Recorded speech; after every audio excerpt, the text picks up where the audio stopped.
Bom dia ou boa tarde, pessoas livres. Continuar, né?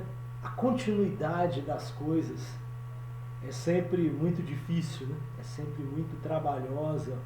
Ela exige compromissos muito densos, né? Para que nós possamos continuar as coisas. Eu tive que descontinuar algumas, tive que continuar outras, e hoje estou aqui sem a continuidade da minha barba, porque precisei, como disse uma antiga aluna minha cigana, tirei a barba para lavar. E estou aqui, né? Hoje de cara limpa com vocês, torcendo, né, que o meu visual antigo retorne logo da sua lavagem. Mas, de certo modo, bem melhor do que o meu último vídeo, em que a minha voz ainda estava muito travada por conta de gripe, por conta de problemas de saúde.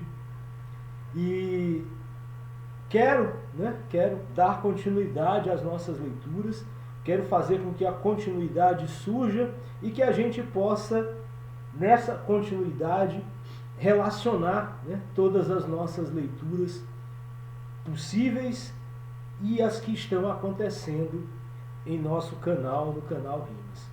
De certo modo, né, esse novo visual, ele inaugura também o nosso novo ano do canal Rimas, né, um ano de leitura que nós temos, né, proporcionado o acontecimento dessas leituras juntos. E hoje eu quero começar, né, retomando Fahrenheit 451, de um ponto muito importante, né, porque é o momento em que o Montag, o protagonista do livro, debate com o professor Faber a magia dos livros, né? O que há de mágico nos livros? E aí, para demonstrar essa magia, o professor Faber fala de 3 coisas, né, 3 acontecimentos fundamentais para que a magia do livro seja justificada, seja válida. E isso é muito importante para a gente, né, a gente que ainda se dedica, que resiste à necessidade da leitura, né? Eu soube de modo muito passado, hoje há pouco, que juntaram aí, sei lá, 10 mil, 100 mil livros e jogaram esses livros para a inteligência artificial, né, para os tais dos fenômenos que controlam como as pessoas leem, para que ela absorvesse essa leitura e depois queimaram os livros. Depois eu vou olhar, né, de modo mais cuidadoso que notícia é essa, mas é uma notícia que se assemelha ao que nós vemos acontecer em Fahrenheit 451. Bom, mas isso é só um detalhe. Então, para começar hoje, eu quero retomar uma parte do que nós fechamos na leitura anterior do Fahrenheit 451 e dar sequência à segunda razão. Então, nós vamos voltar à primeira e vamos para a segunda. Esse é o objetivo de hoje. Então, eu vou começar lembrando dessas frases aqui. Os bons escritores quase sempre tocam a vida. Eu li isso na leitura anterior. Os medíocres apenas passam rapidamente a mão sobre ela. Os ruins a estupram e a deixam para as moscas. Entende agora por que os livros são odiados e temidos? Eles mostram os poros no rosto da vida. Os que vivem no conforto querem apenas rostos com cara de lua de cera, sem poros nem pelos, inexpressivos. Estamos vivendo num tempo em que as flores tentam viver de flores, e não com a boa chuva e o humo preto. Mesmo os fogos de artifício apesar de toda a sua beleza, derivam de produtos químicos da terra. No entanto, de algum modo, achamos que podemos crescer alimentando-nos de flores e fogos de artifício sem completar o ciclo de volta à realidade. A artificialidade, né? A artificialidade da vida, presente nas flores, presente no modo como nós encaramos viver a natureza, a artificialidade da alegria, né? A alegria ela pode ser quase que única e exclusivamente gerida pela química. Quando nós nos assustamos em como as pessoas usam hoje entorpecentes, drogas, álcool e tantas outras substâncias alegradoras, né? Nas suas distrações, nas suas festas, nas suas saídas, né? Quando nós nos assustamos que o mundo nos mostra que o uso contínuo de entorpecentes chegou a níveis estratosféricos, chegou a níveis altíssimos, nós não nos assustamos à toa, né? Porque quando nós nos assustamos, nós percebemos o quê? Que a alegria hoje, né, só nos é dada através de químicas. Quando nós não conseguimos superar as nossas dificuldades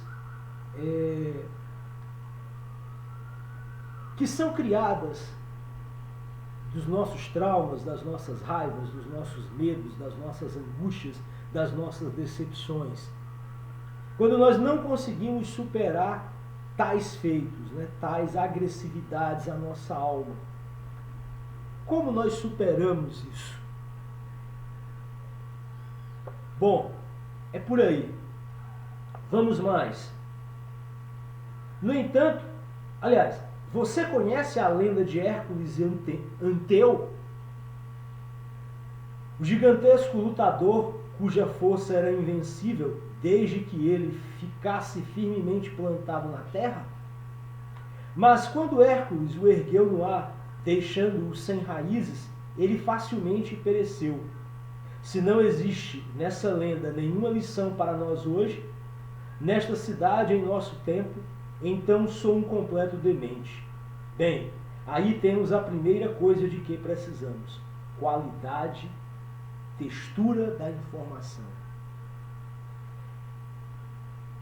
Isso é a primeira magia que constitui um livro, segundo o professor Faber, conversando com o Montag. Textura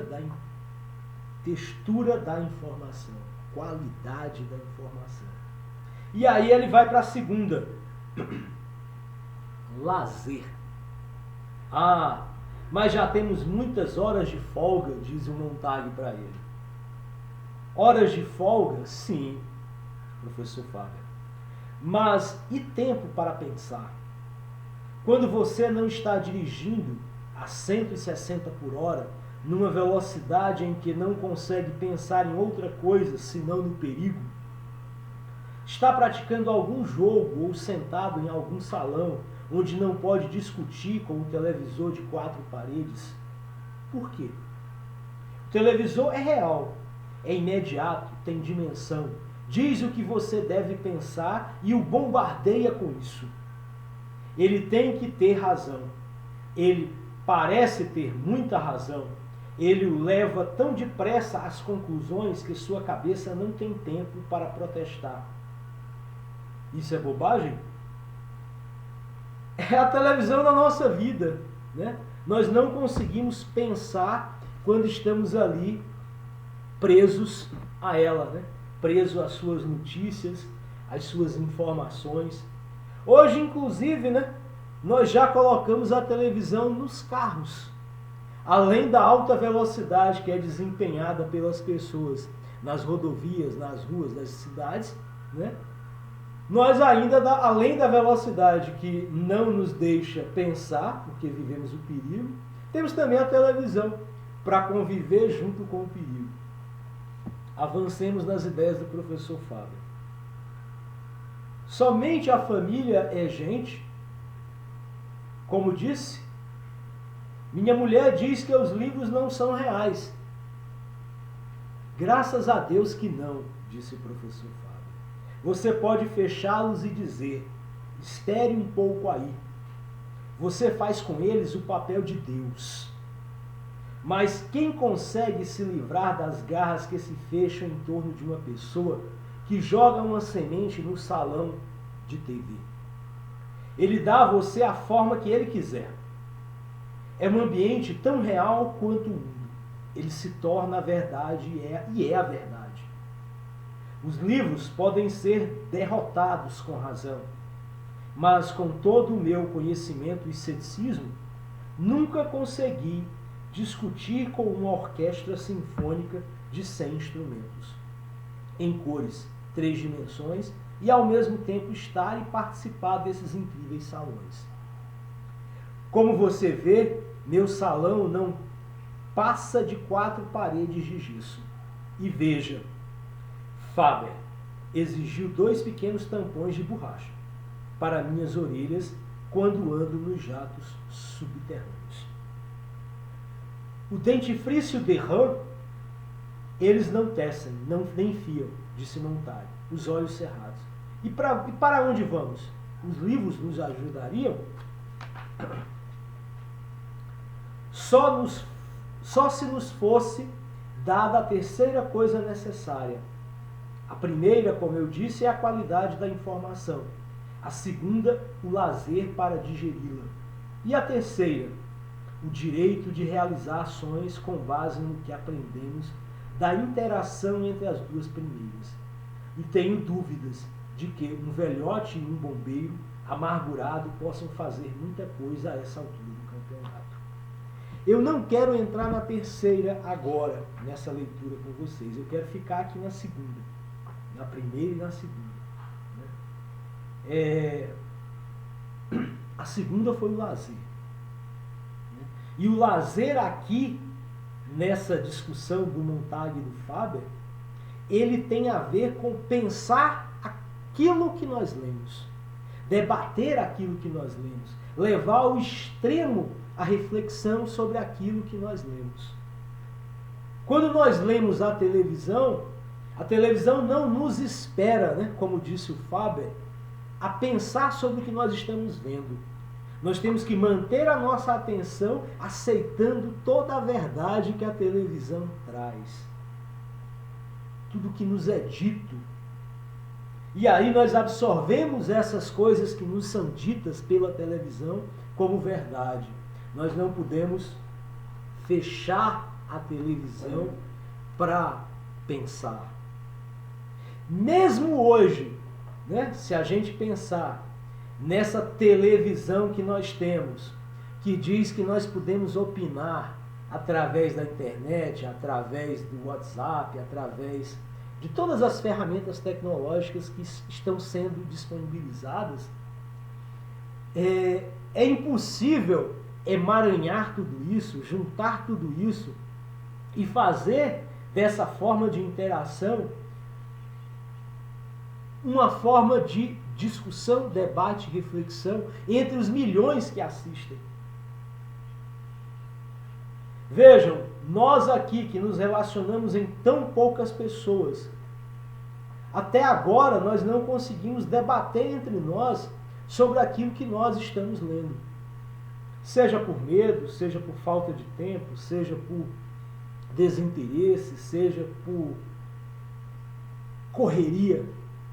Ou seja, todas essas coisas que são partes da nossa vida nos impedem essa interação. Talvez, né, entre nós ficamos ali, conturbando a nossa mente com essas informações, com essas leituras, o que já é um grande ganho, né, já é uma grande conquista, né? Armazenar essas informações e poder refletir sobre elas e voltar a elas e ouvir de novo. Mas quando nós temos programas guiados para alimentar determinadas ideias, nós não temos esse tempo. Nós os aceitamos. Foi por isso que a televisão sobreviveu à internet. Porque a televisão alimenta a internet, né? Faz com que ela cresça e sobreviva. O poder da televisão ele é tão dantesco, né? Ele é tão grandioso, ele é tão contumaz, ele é tão arrebatador, né? Que mesmo fenômenos como os tecnológicos não conseguiram eliminá-lo, né, dos nossos dias. Um psicanalista que foi citado na leitura do Lyotard, né, no Porquê Filosofar, Jacques Lacan, escreve um livro fenomenal chamado A Televisão. Né? Vale a pena a leitura, vale a pena a concentração nesse livro. Quem quiser se antecipar e lê-lo, aconselho. Pode ser que venha a ser uma leitura nossa, né? Quem sabe. Bom, era isso. Eu queria retomar, né, a primeira magia da leitura, que é a qualidade, né, a textura da informação, né? E aí lembrar, né, dessa categorização dada pelo professor Faber, né? Os bons escritores quase sempre tocam a vida. Os medíocres apenas passam rapidamente a mão sobre ela, né, a mão sobre a vida, e os ruins estupram e a deixam para as moscas. Então, queria retomar essa primeira magia e a segunda, né, o lazer, que te permite pensar sobre aquilo que você lê. Então, acho que a nossa atividade aqui ela está quase que exclusivamente concentrada, né, nessa possibilidade do lazer, né, pensar naquilo que nós estamos lendo. Pessoas Livros, magnífico estar com vocês aqui novamente lendo. Agradeço a atenção nesse vídeo, repito aquelas velhas, né, ditames youtubianos. Curtam, compartilhem, inscrevam-se, me ajudem a crescer no canal. É isso, até a próxima leitura. Forte abraço a todas e a todos. Tchau!